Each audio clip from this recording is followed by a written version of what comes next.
Bueno, primero contarles que hace un ratito nomás el gobierno prohibió las exportaciones de carnes vacunas por 30 días. Parece que le estamos haciendo honor a los 15 años del primer cierre de exportaciones kirchnerista, que fue el 9 de marzo del 2006.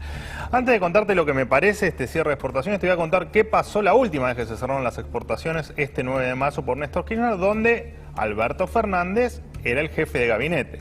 Se perdieron 12 millones de cabezas de ganado, o sea, el 25% de las cabezas de ganado que había en la República Argentina. Se fundieron 16.000 productores, cerraron 100 frigoríficos. Teníamos un 10% del comercio mundial de la carne, bajamos a menos del 12% en el 2014. Éramos terceros en exportadores de carne, pasamos al puesto 13 en el 2014. Se perdieron 10.000 millones de dólares de divisas y además se perdieron 15.000 puestos de trabajo. Por supuesto, la carne subió más que la inflación, como correspondía. Bueno, ¿qué están haciendo ahora? Exactamente lo mismo que hicieron hace 15 años. Prohíben las exportaciones creyendo que con eso van a lograr que el precio baje.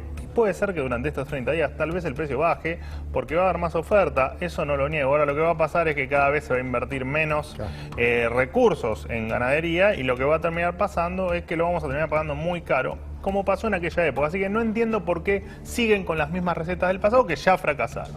Por lo tanto, le preguntaría a Alberto Fernández, quien dice no saber por qué aumentan los precios o no entenderlo, que hace 19 años, Alberto Fernández, señor presidente, que estamos con inflación ininterrumpida, que este año ya llevamos un acumulado de 17,6% de inflación y que en su gobierno, y le regalo 20 días de diciembre, desde el 1 de enero del 2020, tuvimos un 60% de inflación. Si todavía no sabe por qué aumentan los precios, la verdad que estamos en una complicación, porque es un tema que, siendo el séptimo país con más inflación del mundo, la verdad que es bueno que lo sepa.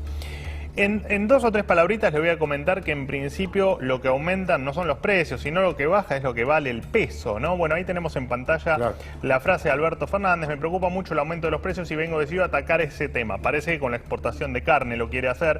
No hay ninguna razón más que el aumento del consumo para explicar esos aumentos que se dieron entre marzo y abril. Mire, presidente, el peso vale cada vez menos. El peso perdió un 99% de su valor en los últimos 20 años. Usted dijo que el dólar a 60 pesos estaba bien, ¿se acuerda? Antes de asumir, hoy el dólar no se consigue en menos de 150 pesos.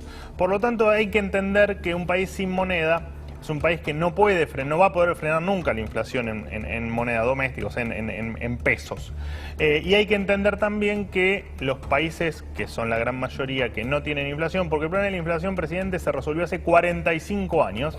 En el año 76 quedó resuelto el tema o la pregunta cómo se resuelve la inflación. 45 años después, si nos seguimos preguntando lo mismo, algo mal hacemos. Y hasta que no tengamos un plan económico, que hoy no tenemos, una política monetaria sana, que hoy no tenemos, y una política fiscal que no gaste más de lo que tenemos, esto no va a funcionar y la inflación no se va a terminar. Solo en el 2020, presidente, en plena pandemia, usted imprimió 1.536 millones de billetes. Si yo agarro esos billetes y los pongo uno al lado del otro, doy 6 vueltas al planeta Tierra. Así que la verdad es que lo único que le puedo decir, señor Fernández, si no sabe por qué hay inflación, miraría un poco la historia, miraría 4.000 años de historia de control de precios que no funcionan nunca y que no van a funcionar ahora, por más convencido que haya venido usted de Europa. Y si no, pregúntele a su ministro de Economía, que tiene estudios y que tal vez le puede informar por qué hay inflación en la Argentina. Si le dice que hay inflación porque los empresarios son malos, señor presidente, cambie al ministro de Economía porque esto va a ir cada vez peor.